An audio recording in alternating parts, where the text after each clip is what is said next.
So with the passing of Pope Francis, the Vatican has moved to start the process of selecting a new pope. The first thing is of course Francis the First's funeral, which I'm not sure of the exact date, but will happen relatively soon. And then the next process is the actual election, in which the cardinals, who are kind of the highest echelons of the papal hierarchy, as well as kind of the Pope's closest advisors, will gather from all over the world. In the Vatican, they will sequester themselves within the Sistine Chapel in the Lateran Palace, and from there proceed by secret ballot. Sorry, they'll proceed by secret ballot to vote for the person they want to be the next pope. When they gather, they are sworn by a vow of silence. They are not allowed any communication with the outside world, like collecting phones and stuff like that, so they can't communicate. And then they proceed to vote by writing on slips of paper, and that's why we have the black smoke and the white smoke that most people kind of associate with that. Is that when until someone gets two-thirds of a vote, they just kind of vote by rounds, and so the pieces of paper are burned with a chemical agent that produces a black smoke if no pope has won the two-thirds, and then with white smoke if the pope is actually selected. And how many, would you say cardinals? Is that what they're called? How many Yep. of them are there? Sure. So there's several hundred cardinals around the world. Not all of them are eligible to vote, and this was due to reforms that the Vatican instituted. I believe it was in the latter part of the 20th century. Is that only cardinals under the age of 80? The idea being, I think that this is the Pope sets policy for a long time for the future generations, and so younger members of the church should have the ability to select the new Pope. Of those several hundred, I believe the last I looked, there was 138 that are eligible for voting. So when they go to vote, do they like put up names of like maybe 10 that they're looking at, or is it anybody that's in there is eligible?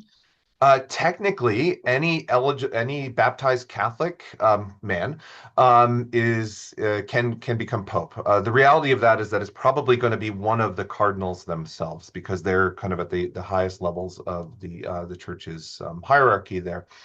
Um, there's no kind of formal kind of list of candidates, and what tends to happen is the first round is a little bit kind of a mishmash oftentimes in these votes. But very quickly, several candidates kind of start to rise to the top because of their previous positions. Um, the Vatican is not just kind of the head of a religious organization, or the Vatican is not just a religious organization, but it's a formal state as well. And so there is a complex hierarchy that's there. The Vatican Secretary of State, for example, is oftentimes kind of the second in command in a certain way to the papacy, at least as regards kind of formal international political matters. So that person oftentimes becomes a front runner. Other positions within other offices within the Vatican often emerge very quickly as front runners as well. The other thing too is that when popes oftentimes are in declining health, factions start to form, maybe informal, perhaps more than formal, around do progressives want to continue Francis's legacy? Who is the best candidate for that? Do conservatives want to start to roll back some of the policies, go back to some of the work that his predecessors, Benedict XVI, John Paul II, had done? And so they start to coalesce around that. So again, so pretty quickly, certain names start to rise to the top. And especially after a certain number of rounds of voting, the lower ranked candidates will start to disappear, and you'll start to see like two or three or four candidates really emerge as the real contenders there. How long could this take? Well, the longest ever, which was back in the Middle Ages, because this is a medieval practice, took about 10 years.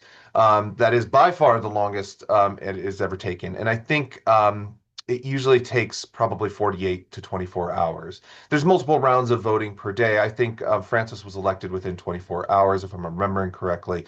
Previous popes like took less than a day or two. I think again, because there are these kind of names that have been circulating, people who are ideally placed to perhaps step into those shoes, that people kind of have a sense of what's going to happen and can read the tea leaves and then support this candidate or the other, very quickly. Is there an interim pope? There is not. And so one of the things that the College of Cardinals, which is the name for the gathering of the people who are cardinals, is that they effectively act as the Pope in the interim. Is that they make decisions in council if they need to on specific matters of doctrine or policy or politics or something like that. But there is effectively a civil service which kind of keeps everything kind of running on the ground. Priests in the individual Catholic parishes, bishops in their dioceses, and stuff like that, they're just going to kind of continue to do the things they do anyway. So unless there's some sort of immediate crisis, then it's very rare for that the College of Cardinals to kind of invoke that type of authority in the short span between the funeral and the election of the new pope. So you said this will happen after the funeral, correct? Would that be like pretty much immediately? Very quickly, yeah. So as soon as the Francis passed, I'm sure that the call went out to the cardinals. Many of them live in Italy and around the Vatican already, but there are some cardinals kind of spread all over the world. One of the things Francis did was very intentionally try to make the College of Cardinals a little bit less Eurocentric and appoint people outside in Africa and Asia and the Americas and places like that. He himself, of course, was from Argentina. And so those people need to get their things in order and to fly to Rome for perhaps an extended stay. And so that just takes a little time. Plus the whole planning for the conclave, which is sealing off the Vatican, making preparations so the cardinals can be sequestered. I mean, that just takes a little bit of time. But the funeral will happen first, and then I'm sure almost immediately the conclave will start its business. And so that's what it's called when they meet and vote. That's called the conclave. Conclave, yep. Okay, perfect. I got my questions here. You've answered a lot of them. Let's see. Okay, so you mentioned this briefly, but obviously the Pope, some are more conservative, some are more liberal. Can you break down a little bit what kind of legacy Pope Francis is leaving behind?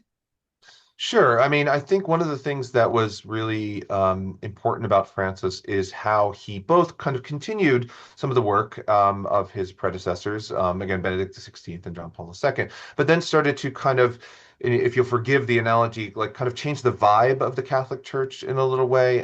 Not just because, and I say that because the church is a huge thing. It's a huge bureaucracy. It has a tradition which, according to itself, like stretches back 2,000 years. That's not a ship that you turn its direction very easily.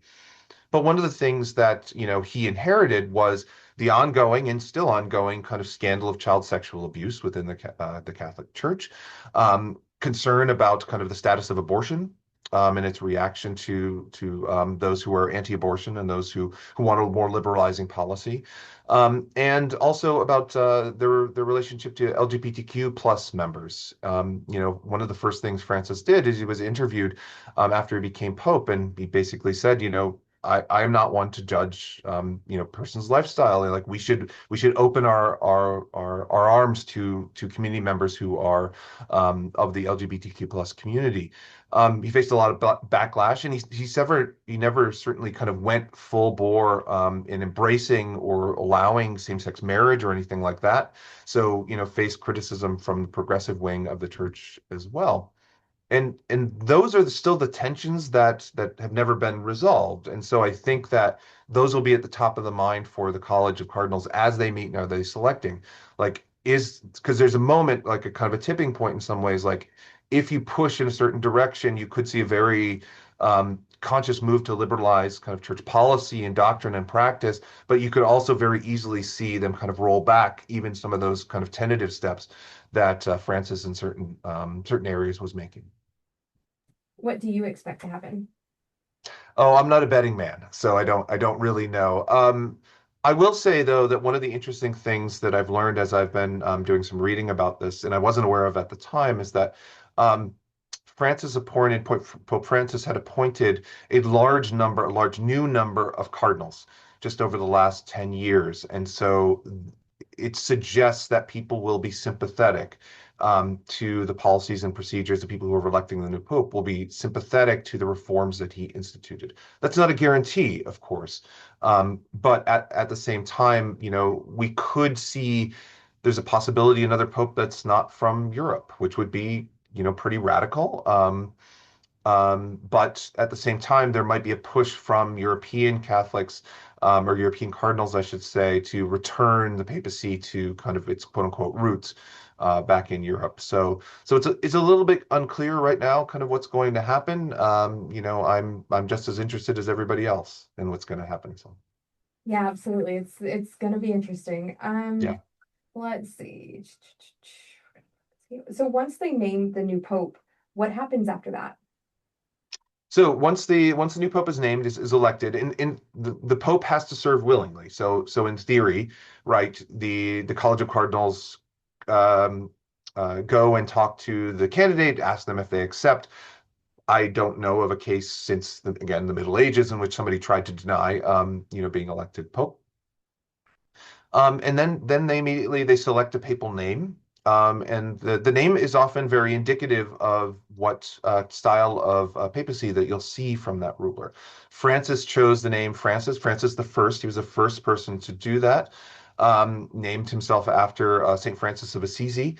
Benedict the 16th, his predecessor, obviously because he was the 16th, stood in a long line of different Benedicts. But Saint Benedict was a medieval monk, and so really kind of fit with Benedict's more traditional, more conservative kind of political and doctrinal outlook. They select their name, and then they take the papal reins. A lot of that will be just kind of transition to a new administration.